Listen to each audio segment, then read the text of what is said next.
Next important concept is factor of safety. So while discussing about stress strain diagram, so we have defined what is ultimate strength. So ultimate strength is nothing but it is the maximum load carrying capacity of the member. But in actual practice, so if the material is not loaded up to the ultimate strength, because if it is loaded up to ultimate strength, there is a permanent deformation takes place in the member and it will not regain its original shape and size once the load is removed. So in order to define the factor of safety, so one should know the definition of working stress. So here working stress is nothing but, so it is the maximum stress in which the member is subjected during its service life, which is nothing but a working stress.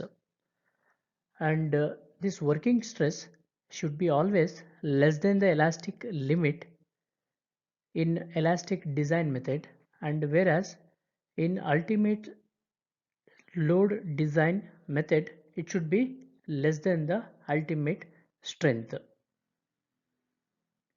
So in order to avoid the permanent deformation in the body, the working stress always kept less than the elastic limit. Then the factor of safety can be defined as it is the ratio of yield stress to working stress. Therefore, factor of safety is equals to, in case of elastic material, the factor of safety is equals to yield stress by working stress. For rest of the other material, factor of safety is equals to ultimate stress by working stress. Next one is extension or shortening of a bar. So in this section, we are going to discuss what is the effect of tensile load and compressive load on the deformation of a member. So in the first case we can see,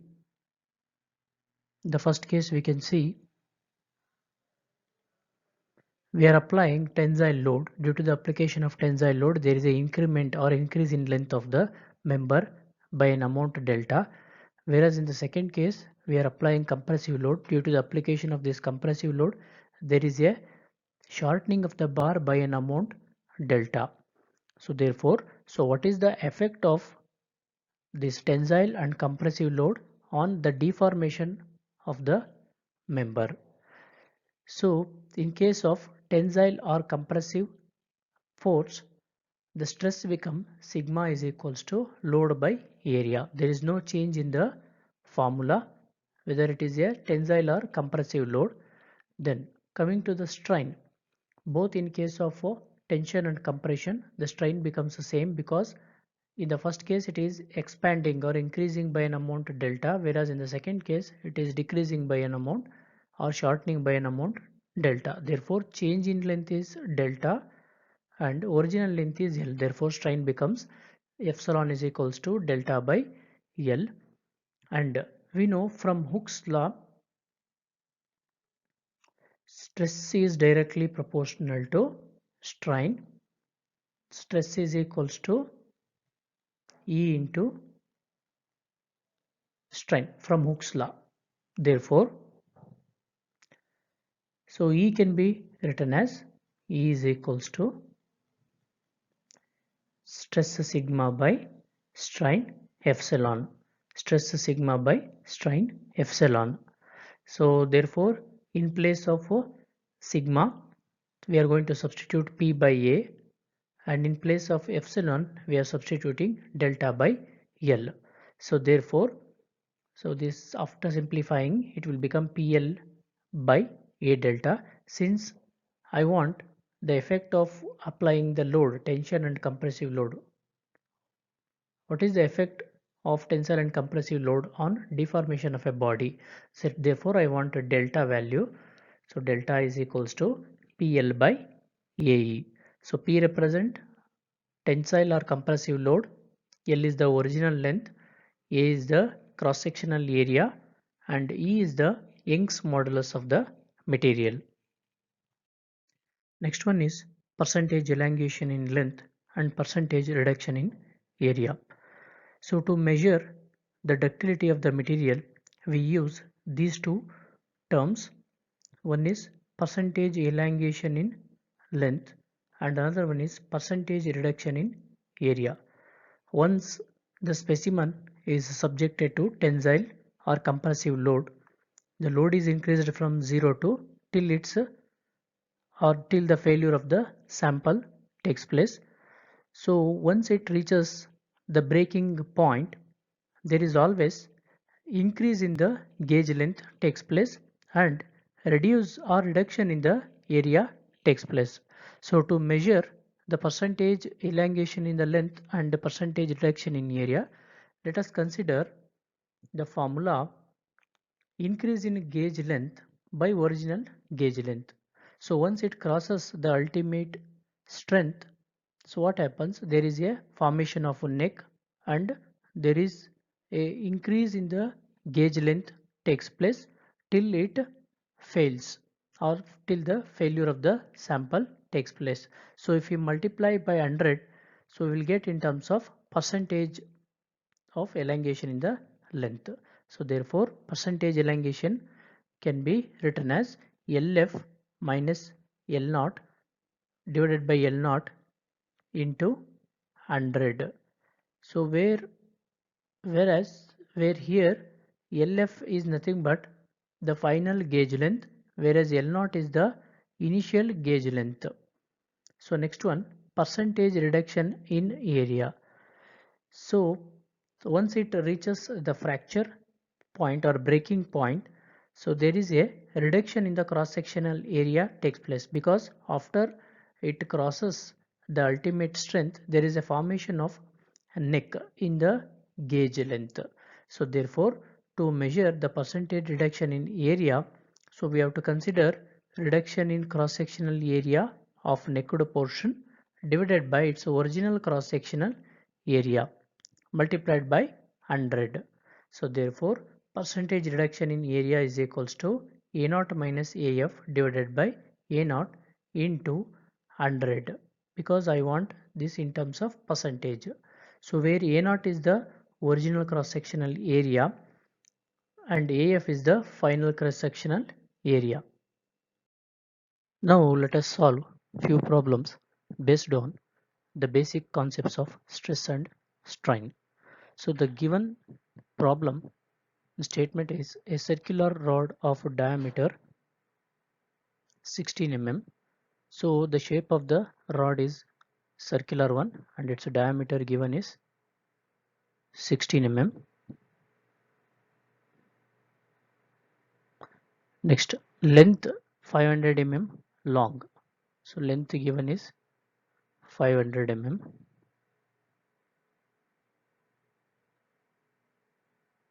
and is subjected to tensile load. So P is given 40 kilonewton.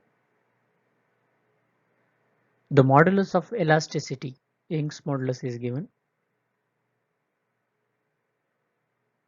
200 kilonewton per millimeter square. So we need to find first one stress, next one strain, elongation of the bar which is nothing but delta. So these are the given statements. Now let us see how to solve this problem. So these are the given parameters for the above said problems. So P is 40 kilonewton. It is given in terms of kilonewton. Kilo is nothing but 1000 or 10 to the power of 3. Therefore 1000 40 into 1000 Newton. Young's modulus 200 kilonewton per millimeter square. Therefore we can write this one 200 into 1000 or 10 to the power of 3 Newton per millimeter square. L is equals to 500 millimeter length given. Diameter small d 16 millimeter. So to find the stress, what is the formula? Stress is equals to load by area. So load is given 40 kilonewton, whereas area. So to find the area, the cross section of the given sample is 16 mm. So diameter is given. Therefore, to find the area, A is equals to pi d square by 4.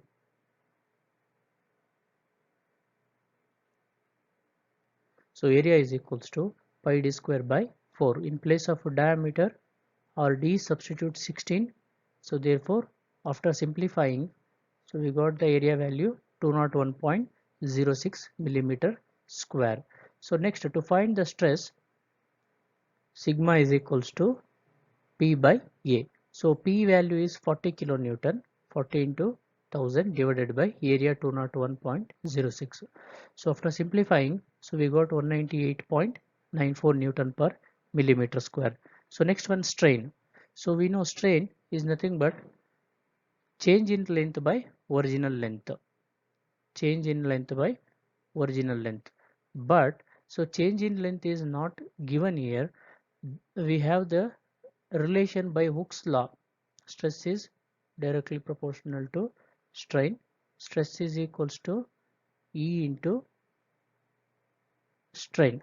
So Young's modulus is given and the stress we already calculated. So using this relation we can calculate the strain. So the strain is equals to stress by Young's modulus. This is sigma. Stress by Young's modulus. So stress we got 198.94 divided by Young's modulus given is 200 kilonewton per millimeter square. So after simplifying we got a 0.0009947. Strain is a unitless quantity. So last one, elongation of the bar. So we have the relation delta is equals to PL by AE. Substitute load here, length, cross-sectional area and Young's modulus. Substitute all the values, simplify it. So we got 0.497 millimeter.